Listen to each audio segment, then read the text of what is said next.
In this video, I'm going to take you through how to transfer your crypto from Coinbase Pro and onto a hardware and a software wallet.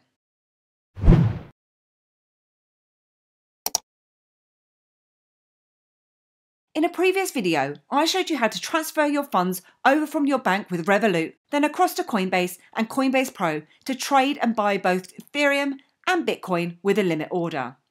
This video will now show you the next step of withdrawing your funds from Coinbase and across to a hardware wallet such as a Trezor or a Ledger, and also onto an online wallet such as my personal favourite, Exodus.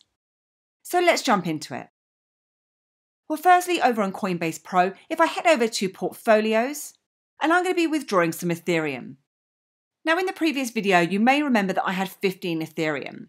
Since then, I've actually tested sending across 0.1 Ethereum, which I was going to video, but unfortunately that didn't work out. But I'd recommend testing small amounts before sending your full balance anywhere, which I'll show you shortly.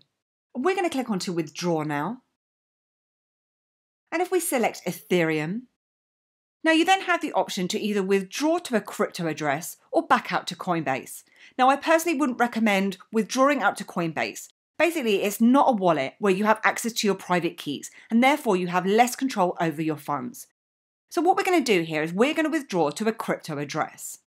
And it's now asking me to enter in that Ethereum address. Now I'm actually going to be withdrawing this across to a Ledger Nano. So what I'm going to do is head over to Ledger Live now. And if I then click on to receive, it'll then ask me what account am I going to be crediting? And I'm going to be crediting my Ethereum account. And if I then click on to continue, and you'll then be prompted to open the Ethereum app on your device. So I'm just going to go ahead and do that now. Then when you're ready to, what you can do is you can copy the address that's showing up on screen at the moment just by clicking on this button here on the right hand side. And you'll then want to verify that the shared address matches the one on your device. And then I can click on to Done. And if we now head back to Coinbase Pro and paste that in. Now I'd recommend just double checking the first few numbers and the last few numbers just to ensure that you've definitely entered in the correct address. Now if you're new and you want to test out a small amount first just to ensure that that transaction goes through correctly, I'd recommend putting in a very small amount to begin with. So on this withdrawal, I'm going to use the amount of 0.1 ETH. And then I'm going to click on to withdraw. I'll then be prompted to double check my transaction details and I'll need to enter in my two-step verification code too. I'm just going to enter in my two-step verification code. And my withdrawal has now started. However, if I click onto withdrawals at the top here, if you want to see whether or not that transaction is going through at the moment, you can actually copy this destination address. And then you can head over to a site such as Etherscan. You then paste in that address that you've just copied and click on to search. And as you can see here, it's currently pending at the moment, so I may need to wait a little while.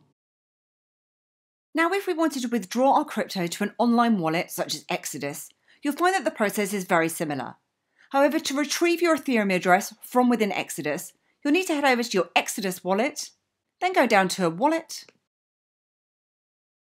click onto Ethereum, and then click onto receive. Now from here, you'll then see your Ethereum address appearing here, which we can copy. And just make sure that you do take a mental note of those first three and the last three digits again. Head back over to Coinbase Pro, and then you can paste that in. And that process will be the same for any type of wallet that you're transferring to. So as you can see, it's a nice and easy process to transfer your funds out of Coinbase Pro and across to the safety of a hardware or an online wallet. And I hope you enjoyed this video today, and if you did, then please give me a like, hit the subscribe button, and share if you feel that others may benefit. Also, please do head over to my website at www.everybithelps.co.uk for more tips, reviews, and tutorials. Thanks, and I'll see you soon.